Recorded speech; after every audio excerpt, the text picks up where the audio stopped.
Bonjour à tous, bienvenue dans le premier module asynchrone sur le chapitre de la localisation et des GPS.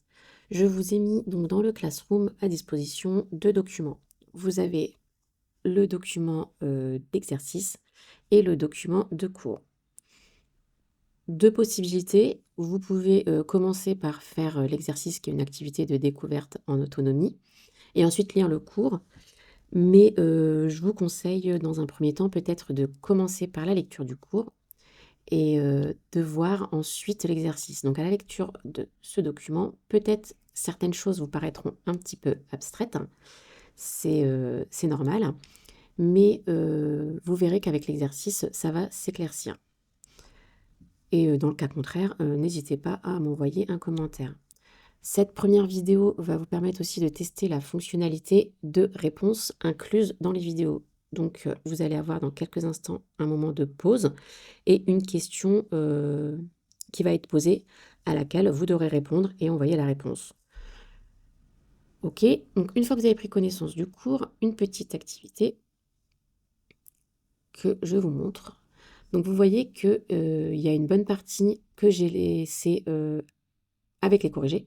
Donc, j'ai laissé les réponses corrigées de façon à vous orienter.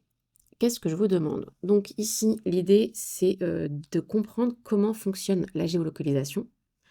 Et donc, on a Aladdin qui s'est perdu en cherchant l'entrée de la caverne aux merveilles. Donc Aladdin a perdu l'entrée de la caverne qui est symbolisée par le C. Donc pour l'aider à se repérer, vous avez trois éléments qui vont lui envoyer un corbeau à une heure très précise. Donc si vous avez lu le cours, vous comprendrez. Mais on peut d'ores et déjà faire le parallèle. Vous voyez ici, nous avons des satellites qui envoient des messages à des heures très précises. À partir de là, donc, chaque corbeau, vous avez la vitesse du corbeau, 10 mètres par seconde, qui vole en ligne droite vers Aladdin, ne compliquons pas l'histoire. Et donc, on note leur heure de lâcher cutter et l'heure de réception. Vous devez donc remplir la durée qui s'est écoulée entre l'heure de lâcher et l'heure de réception, la distance qui a été parcourue, puisque vous avez la vitesse, et donc la distance à quoi ça correspond sur le plan, donc en carreau. Une petite explication ici si vous avez besoin. En gros, la durée écoulée, c'est bien la différence entre l'heure de réception et l'heure d'émission. La distance en mètres est le produit de la vitesse par le temps. Et la distance sur le plan résulte de l'application de l'échelle. Un carreau égale à 1000 mètres. Donc, à l'aide du tableau, repérez la position d'Aladin sur la carte. Je vous l'ai laissé ici indiqué puisque c'est un peu plus compliqué à faire sur un format numérique. Et donc, dans quelle direction Aladin doit marcher pour aller à la caverne? Il doit aller tout droit. L'idée ici dans cet exercice, c'est que vous parveniez à comprendre comment, grâce aux heures, aux durées et aux distances, on parvient à trouver la position donc d'Aladin.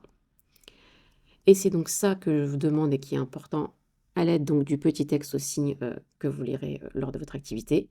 J'aimerais que en quelques lignes, 3-4 lignes minimum, c'est que donc vous arriviez à faire l'analogie de ce petit exercice d'Aladin et que vous expliquiez comment le récepteur peut déterminer sa position grâce aux informations fournies par 4 satellites.